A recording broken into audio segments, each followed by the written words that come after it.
Would achieving a double eyelid with plastic surgery be possible with my eyes?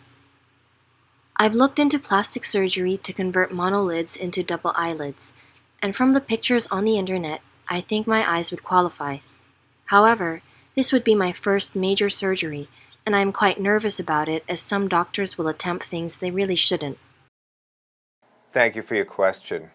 You've submitted several photos, and you state in your question that you've been doing some research about having double eyelid surgery, and you believe that you're a good candidate, and you're expressing concern about having this being your first procedure, and the concern about the doctor doing something that they're qualified to do. Well, I can certainly give you some guidance on this question on how to choose a doctor. I'm a board-certified cosmetic surgeon and fellowship-trained oculofacial plastic surgeon. I specialize in complex eyelid surgery, revision, and otherwise, and a practice focus for over 20 years has been on Asian eyelid surgery. So I can certainly comment on how you find somebody who will likely deliver the type of result that you want. So I'll give you some ideas of how, when we see our patients, our practice is in Manhattan and Long Island, and we see patients who come to us from around the world, and of course New York City being the diverse city that it is, where we have a lot of people who have a desire for Asian eyelid surgery of different Asian backgrounds. So I could tell you that just as the phases of one's training and their ability, one's ability to do a procedure, and how it ultimately aggregates and develops. The phases of one's career is when you train in sometimes a broad area. Then if you do a fellowship, you trained in a specialized area. Like for myself, I trained first in eye surgery. Then I trained in oculofacial plastic surgery. So that was a specialized, very narrowly focused area to focus on eyelid surgery. Now that gave me the ability to start. But then you have options. You can do all kinds of things with the specialty, even though it seems so narrow. So one of my areas to focus on was cosmetic eyelid surgery for Asians. So over the course of many years, one becomes first more adept at doing the procedures, and then as time goes on, you put in enough hours, you become very good, and matching that has to be the artistic eye and the style.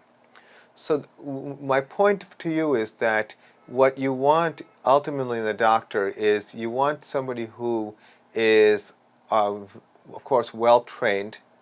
Don't use the term board certification as your only guideline, because board certification is basically taking an exam, which is fine. Everyone can take an exam.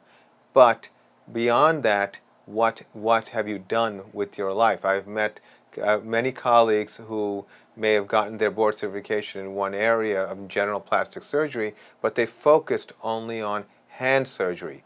Now, on paper, they can do everything from head to toe, but what are they really great at? They're great at hand surgery.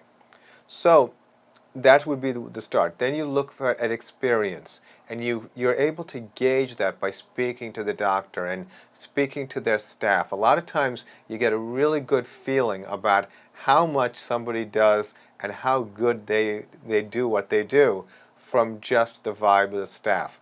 The staff, very often, like in our practice, our staff sees patients who we do Asian eyelid surgery for, and they really resonate with how happy we make the patients, and therefore they're happy to recommend it to people who come. And then, of course, I think that very importantly is the amount of time a doctor spends with you communicating. I can't stress enough how often I've seen patients who are unhappy with another doctor's work, where I made the observation that it wasn't the technical approach that the doctor took, but rather the miscommunication as to desired outcome. And that is always a problem. So communicating and spending time and going over details. With Asian eyelid surgery, you have a lot of different decision points in the tree of decision. So you decide first, is there extra skin? Is there extra fat? Based on that, do you do this as an incisional versus a non-incisional? Based on that, what kind of crease do you want? Do you want a parallel crease? Do you want a nasally tapered crease? Then the last, of course, question is, do you need an epicanthaloplasty? Do you want an epicanthaloplasty? So these are the natural decisions you make as you do this. And what I do is I try to communicate with my patient what I'm thinking, and actually I'll show them with some type of instrument to show what the crease can potentially look like, so that way they can see what they can anticipate if the procedure is done as planned. Our procedures for Asian eyelid surgery are done usually under local anesthesia with mild to minimal sedation. Once the eyelids are numb, it's very, very straightforward. So it also allows me to actually get the patient's cooperation. And I'll actually have the patient open their eyes at a certain point during the surgery. They won't feel pain, but it'll give me an idea if everything I'm doing is on target and moving in the right direction. So again, to begin with, I would say first make sure the doctor has experience, expertise, and an artistic style, and of course you feel comfortable and communicate with the doctor and you feel trust. You don't want to be rushed, you don't want to be pushed.